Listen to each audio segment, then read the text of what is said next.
Sebelum melanjutkan, jangan lupa subscribe dulu, terima kasih. Bab 8, Merangkul Cahaya. Di terowongan tambang yang gelap, Luye mengikuti lelaki tua itu sambil memeriksa isi tas penyimpanan. Dia segera menemukan beberapa pil ki dan darah serta beberapa pil penyembuhan, yang sama dengan yang ada di tas penyimpanan manajer Yang. Ada juga beberapa botol dan toples berantakan yang tidak dikenali Luye sama sekali. Masih ada beberapa biji lainnya, tetapi kualitasnya tidak sebaik yang dikumpulkan oleh manajer Yang. Status Zhou Cheng tidak sebaik Yang Guanxi, dan kekayaan bersihnya tentu saja tidak sekaya Yang Guanxi. Tapi Luye sudah sangat puas, bagaimanapun juga, itu adalah sesuatu yang dia ambil secara gratis. Masukkan pedang panjang di tangan Anda ke dalam tas penyimpanan dan ikat di pinggang Anda. Dengan tas penyimpanan ini sebagai penutupnya, tas penyimpanan yang disimpan dekat dengan tubuh Anda akan lebih aman. Dia ingin meminta nasihat lelaki tua itu tentang pengembangan spiritual dan ramuan spiritual, tetapi setelah memikirkannya dia menyerah. Dia adalah seorang ahli senior, dan meskipun dia terlihat ramah dan baik hati, tidak ada yang tahu seperti apa karakternya. Pertemuan kebetulan, Luye, aku tidak punya nyali untuk meminta nasihat orang lain. Hal yang paling mendesak adalah mengikutinya keluar dari tambang. Jika Anda menyinggung seseorang karena perkataan Anda yang tidak pantas, maka Anda harus mengorbankan yang baik dan yang buruk. Orang tua itu tidak berjalan terlalu cepat di depan, tapi Luye sebenarnya harus berlari untuk mengikutinya. Terlebih lagi, dia kadang-kadang menghilang secara tiba-tiba dan segera kembali. Luye diam-diam menebak bahwa dia takut beberapa murid tersembunyi di lembah Siwe akan ditemukan olehnya dan diminta untuk dibunuh. Terowongan tambang di pembuluh darahnya saling bersilangan dan medannya rumit. Bahkan Luye perlu sedikit membedakan saat melewati setiap persimpangan untuk menemukan jalan yang benar. Mengambil adalah jalan yang benar. Hanya dalam setengah jam, cahaya datang dari depan. Itu adalah pintu keluar dari terowongan tambang. Saat lelaki tua itu berjalan keluar dari terowongan tambang yang redup dan memeluk cahaya itu lagi, Luye merasa kesurupan, dan dia benar-benar merasakan perasaan aneh menjadi manusia di dunia ini. Tuan Tang, ada beberapa sosok yang menjaga pintu keluar tambang. Mereka adalah biksu dari berbagai sekte di Liga Haotian, menjaga dari murid-murid dari lembah Sieyue yang melarikan diri dari sana. Melihat lelaki tua itu muncul, mereka semua memberi hormat. Orang tua itu mengangguk sedikit.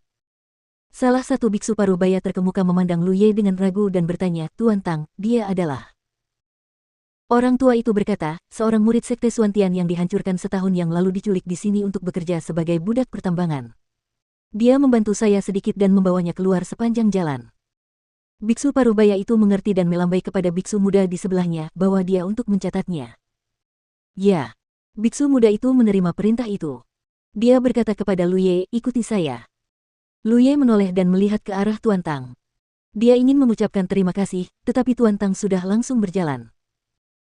Biksu parubaya yang baru saja berbicara mengikutinya dari dekat dan berkata, Tuan Tang, Wakil Presiden Pang telah memerintahkan Anda keluar dan menemuinya untuk membahas hal-hal penting. Tuan Tang mengulurkan tangannya untuk mengelus janggutnya dan mengeluh, suatu hari tulang-tulang tua itu tidak dapat beristirahat sejenak. Saat dia mengatakan ini, dia naik ke langit dan menghilang dalam sekejap. Saat ini, Luye sudah berjalan ke arah lain di bawah kepemimpinan biksu muda tersebut. Biksu tersebut tidak berniat berkomunikasi dengannya, jadi keheningan Luye tentu saja merupakan emas. Mengingat apa yang dikatakan Tuan Tang barusan, Luye tersenyum penuh arti. Orang tua ini sangat baik. Dia tidak melakukan apapun untuk membantu orang lain di tambang, melainkan menerima kebaikan mereka, tetapi dia hanya mengatakan itu, jelas dengan sengaja. Untuk ahli senior seperti dia, kata-kata biasa bisa menyelesaikan banyak masalah Luye. Misalnya tas penyimpanan yang tergantung di pinggangnya. Bagi Luye sekarang, hal ini sebenarnya menjadi masalah. Ketika dia menemukan tas penyimpanan dari Zhou Cheng, Luye sudah menyadarinya. Dia bahkan berencana untuk memberikannya jika seseorang dari aliansi Haotian menyukai tas penyimpanan ini. Bagaimanapun, identitasnya saat ini hanyalah seorang budak pertambangan di lembah Sieyue, dan dia masih harus bergantung pada orang lain. Hanya mereka yang menyerah yang akan mendapatkan sesuatu. Dia menyimpan semua barang bagus di dekat tubuhnya. Tas penyimpanan yang tertata rapi tidak perlu disesali. Tapi dengan kata-kata santai Tuan Tang barusan, saya khawatir tidak ada yang akan memikirkan ide tentang tas penyimpanan ini.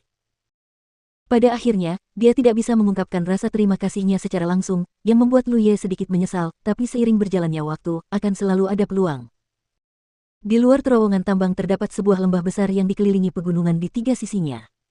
Hanya ada satu jalan dari timur yang bisa masuk ke sini. Luye mendongak dan melihat banyak bekas pertempuran di lembah. Masih ada noda darah di beberapa tanah. Seluruh lembah dipenuhi dengan bau darah yang menyengat. Tampaknya ketika aliansi Haotian merebut tempat ini, penduduk lembah bulan jahat menderita banyak kerugian. Bendera besar berdiri di seluruh lembah. Kata-kata dan pola yang berbeda terukir di bendera besar, yang seharusnya mewakili sekte dan keluarga yang berbeda. Spanduk itu ramai dan ramai. Menurut informasi yang diketahui Luye, aliansi Haotian adalah organisasi yang sangat besar. Ada banyak kategori dalam organisasi, dan sekte serta keluarga besar dan kecil yang tak terhitung jumlahnya diringkas menjadi satu kesatuan dari aliansi Haotian. 10,000 Demon Reach, yang menentang aliansi Haotian, memiliki struktur yang sama. Setelah mendapatkan kembali kebebasannya, Luye berada dalam suasana hati yang bahagia, dan semua yang dilihatnya terasa segar, mendorong biksu muda yang memimpin untuk mendesaknya beberapa kali. Berjalan ke sudut lembah, banyak orang berkumpul di sini, tetapi orang-orang ini tidak sebaik para biksu yang berpakaian cerah dan bersemangat yang dilihat Luye di sepanjang jalan, dan beberapa di antaranya hilang, terutama beberapa remaja putri cantik. Orang-orang yang dipermalukan semuanya adalah budak pertambangan yang pernah bekerja di pertambangan. Kerja keras selama bertahun-tahun dan kekurangan gizi membuat mereka terlihat seperti pengungsi. Tidak semua orang yang ditangkap oleh masyarakat lembah bulan jahat akan dijadikan budak pertambangan. Ada juga beberapa wanita cantik yang pengalamannya umumnya lebih menyedihkan. Kini setelah tambang tersebut direbut dan mereka diselamatkan, pengalaman tragis mereka ditakdirkan untuk itu menjadi tak terhapuskan. Melihat sekelompok orang ini, Luye segera mengerti bahwa mereka semua adalah orang-orang yang telah ditindas dan diperbudak oleh lembah Xieyue dan sekarang mereka berkumpul untuk alasan yang tidak diketahui. Di depan kelompok orang ini terdapat sebuah meja. Di belakang meja tersebut, seorang biksu gemuk yang tampak muda sedang bersandar di kursi dan tidur siang dengan tangan terlipat.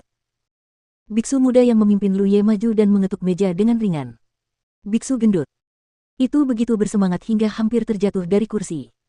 Ketika dia melihat orang di depannya dengan jelas, dia menepuk dadanya, "Nak, kamu benar-benar membuatku takut sampai mati." Pang Senior Brother, meskipun pendaftaran hanya pekerjaan biasa, kamu tidak bisa melakukan ini. Jika orang dewasa di liga melihatnya.